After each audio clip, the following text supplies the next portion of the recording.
yung sinabi ko last video na what I'm having right now, no, nasa endgame na ako ng setup ko, ng office gaming setup ko. And yes, I am. Well, kinda. But you know, I'm super grateful that I used to pray for times like this. Dadasal ko lang to dati. At ngayon, pag-usapan natin yung mga dati kong setup. Magsisimula tayo dito sa... Ito yung panahon na tuwang-tuwa kami. As in, tuwang-tuwa.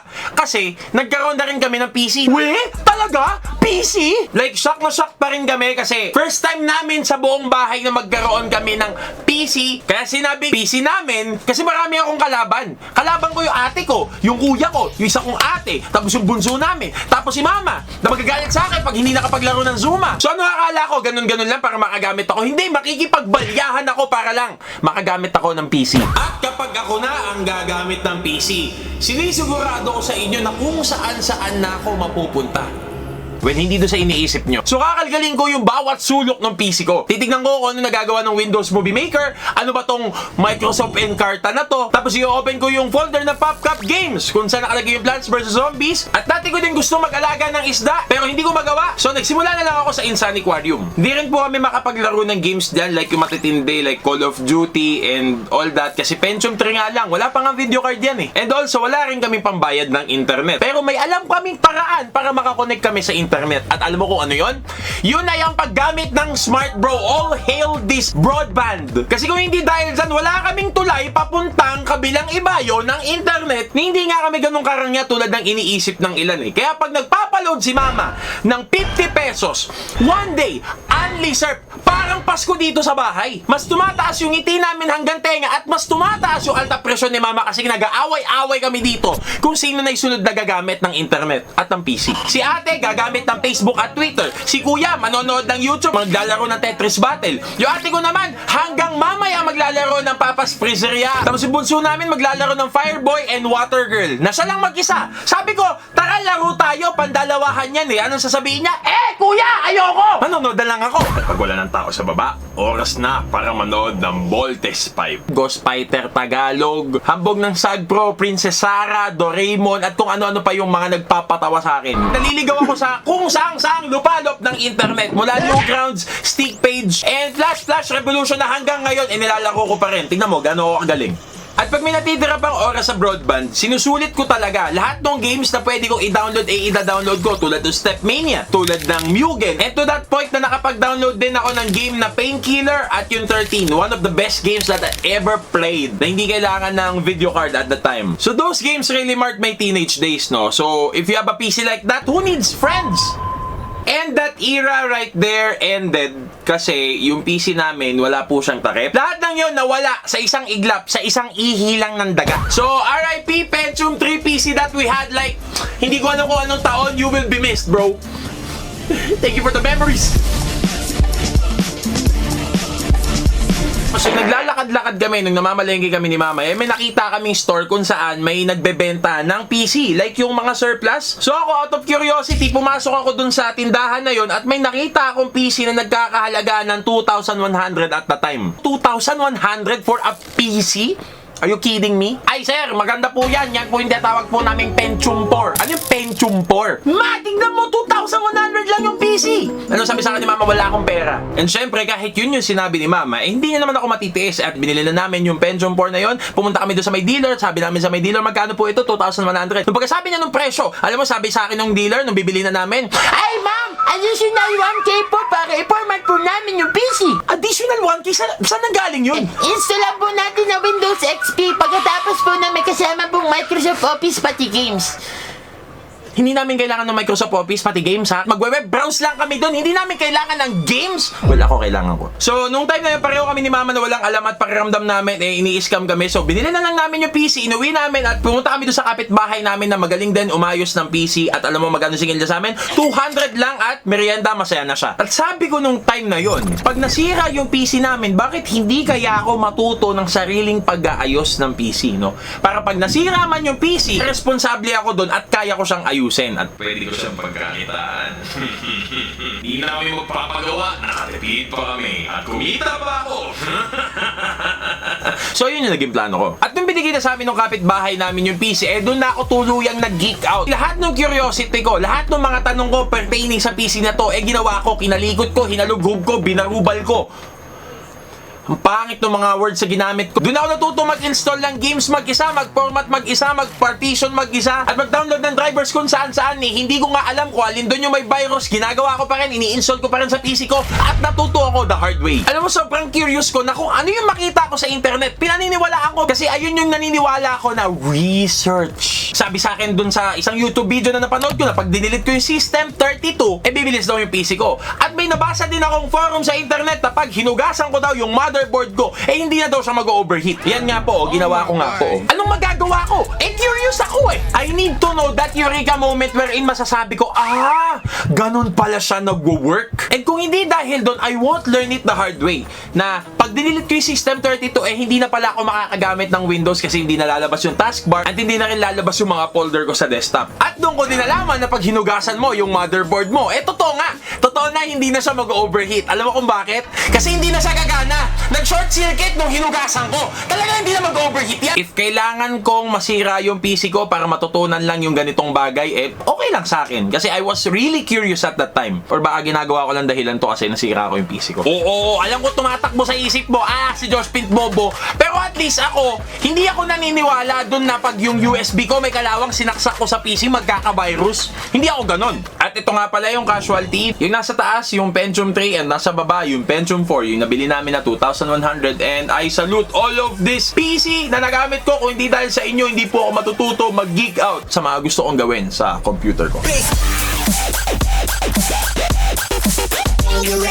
So nung nag-college ako sa Perps, meron akong isang kaklase na inoperan niya ako ng laptop. Alam mo magkano? 1,000 pesos. And ito yung patunay niyan, sobrang love na love ko yung PC na yan. And yan yung unang possession na masasabi kong quote-unquote mahal. Kasi malaking bagay na sa amin yung 1,000 pesos that time. And having this laptop, dito ako nagkaroon ng sense of ownership na alam kong akin to. Yung laptop na to yung nagturo sa akin kung paano mag-downscale. Kasi yung mga panahon na yun, sikat na yung mga games eh. Call of Duty Modern Warfare, Medal of Honor, lahat ng mga sobrang kailangan na ng graphic card, hindi kaya ng laptop ko na yan yun. Boy, anong palag ng laptop na yan? Pentium 4 tsaka 256 MB of RAM lang yan. And to add up, wala po siyang GPU. Wala akong mapapatakbo dyan. Baka nga siguro Plants vs. Zombies, umiiyak dyan eh. But laptop is laptop, so 1,000 pesos lang, binili ko pa din. So me, with a big ass brain, thinks of such idea na bakit hindi kaya ako bumaba kung saan yung mga games nung panahon na yon, ito yung pinaka-recommended requirement na hindi siya naglalag at hindi siya nag-FPS trap.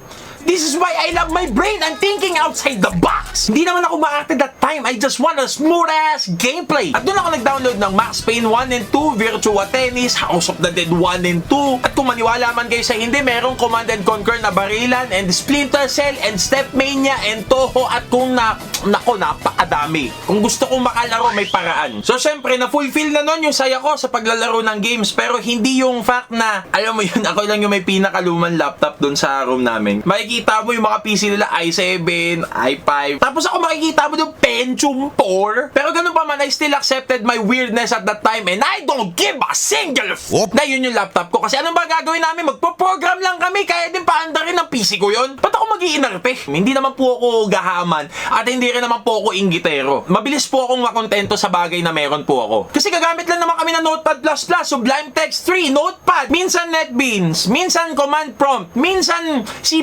Like, kakailanganin ba talaga ng napakatindi? Hindi, di ba? So, wala akong problema. And as always, I enjoyed it while it lasts kasi apparently, yung laptop ko na yun nasira ng kapatid ko kakapanood ng burlesque. Nawala po yung display sa monitor. Anli boy, isang buong araw pinapanood yung palabas na yan. Nasa ulo niya na nga yung mga kanta. Kaya niyang kantahin pero di niya kaya magsabi na sorry sa akin na siya yung sumira nun.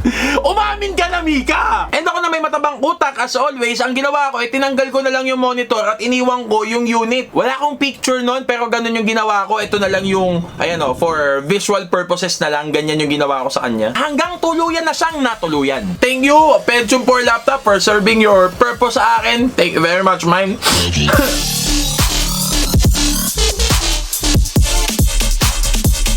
So yung time na nasira yung Pentium 4 laptop ko and I was an IT student back then. Gusto din ako tulungan ng magulang ko na magkaroon din ako ng PC para magawa ko din yung mga projects ko. So I wanna be the best pagdating sa ginagawa ko. Kaya nung time na nakikipagtsikahan si mama sa kanyang kumare at nalaman niya na yung kumare niya may nagmamay-ari pala ng isang piso net shop na nalugi at yung mga PC ay binibenta, bumili kami ng isa. Hindi ako magkandamayaw. Sobrang excited ako. So nagtry ako mag-produce ng beats and dito na rin ako natuto kung paano mag-edit. Kasi may pinapanood akong YouTube channel kung saan nagawa sila ng typography and feeling ko kaya ko yon at gusto ko ding magawa kung ano yung nagagawa nila. Ginamit ko din siya sa school projects din namin. Ayan makikita nyo dyan pabayaan nyo yung Slenderman dyan. Basta nagawa ko ng project sa likod. At dito na lumawak yung kamalayan ko sa paggamit ng PC and I'm really happy for that. Well, syempre, hindi pa rin matatapos ang kalbaryo kasi bigla na lang nag-malfunction yung GPU.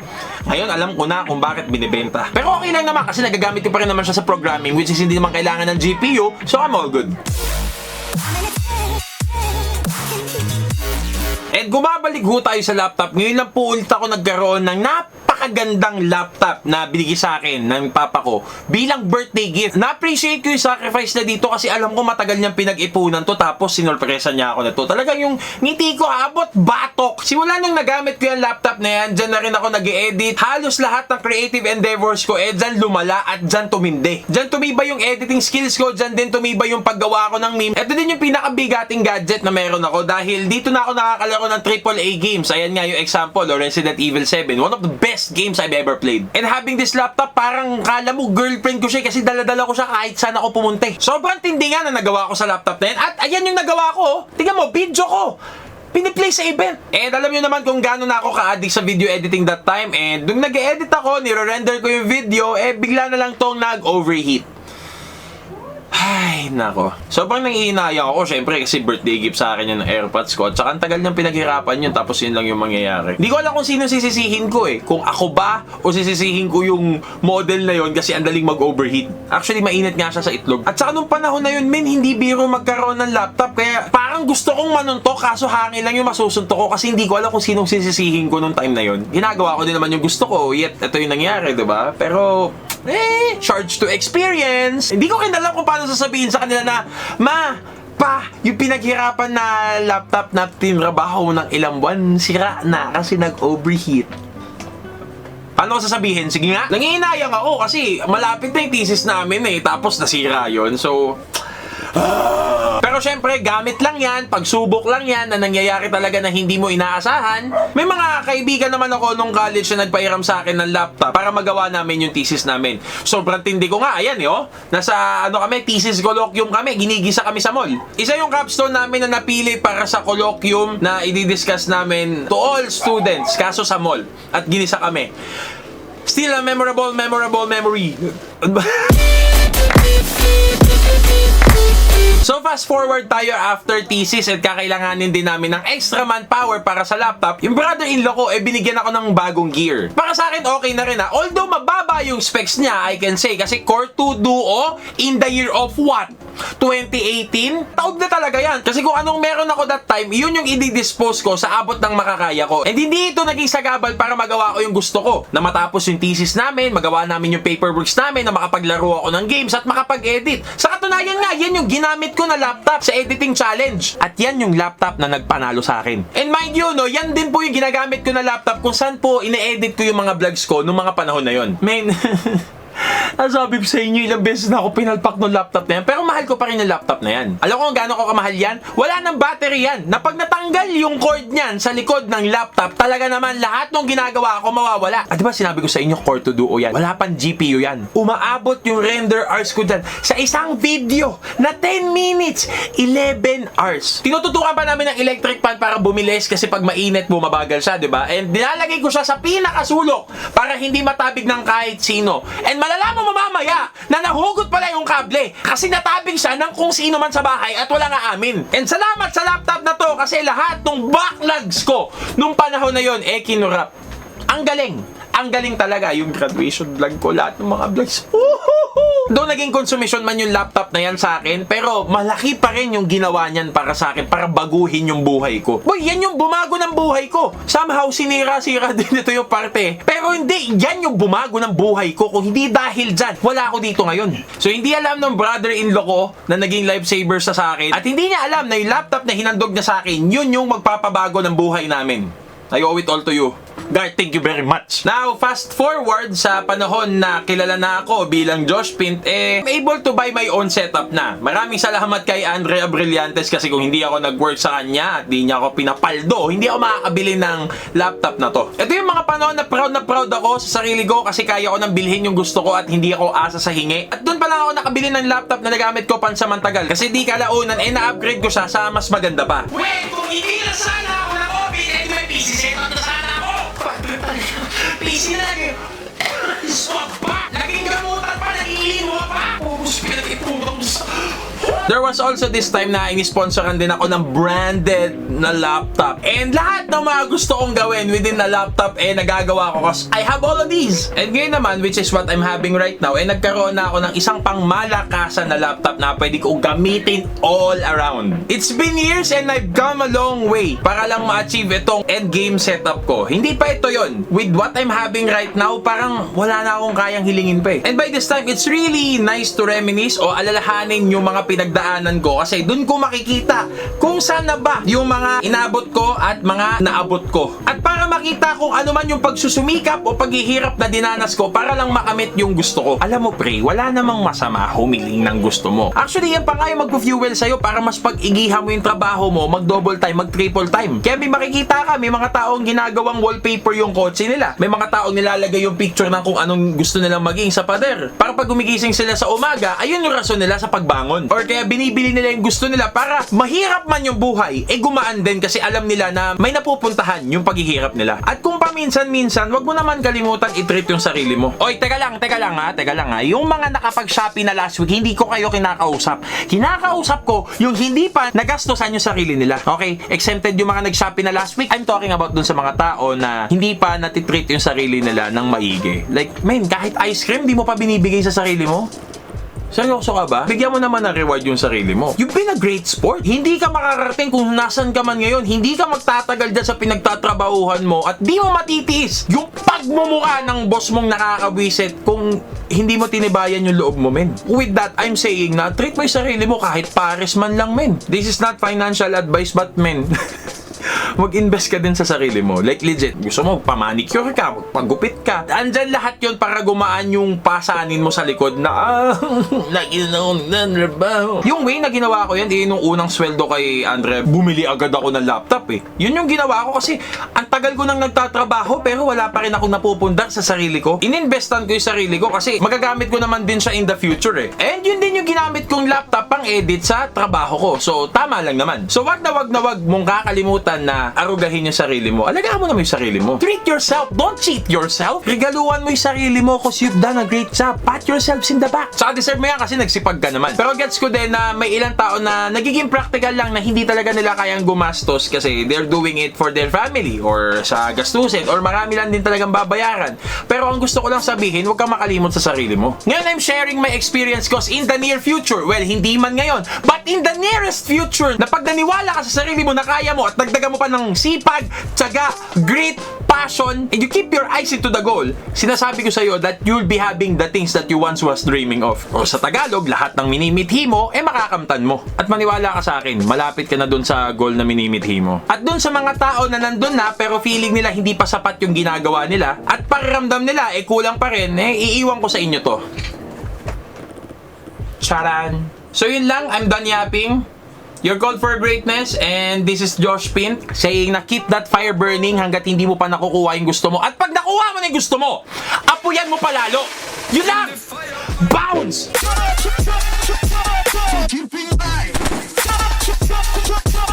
At maniwala ka sa akin, pre, malapit ka na. Pang-ampa.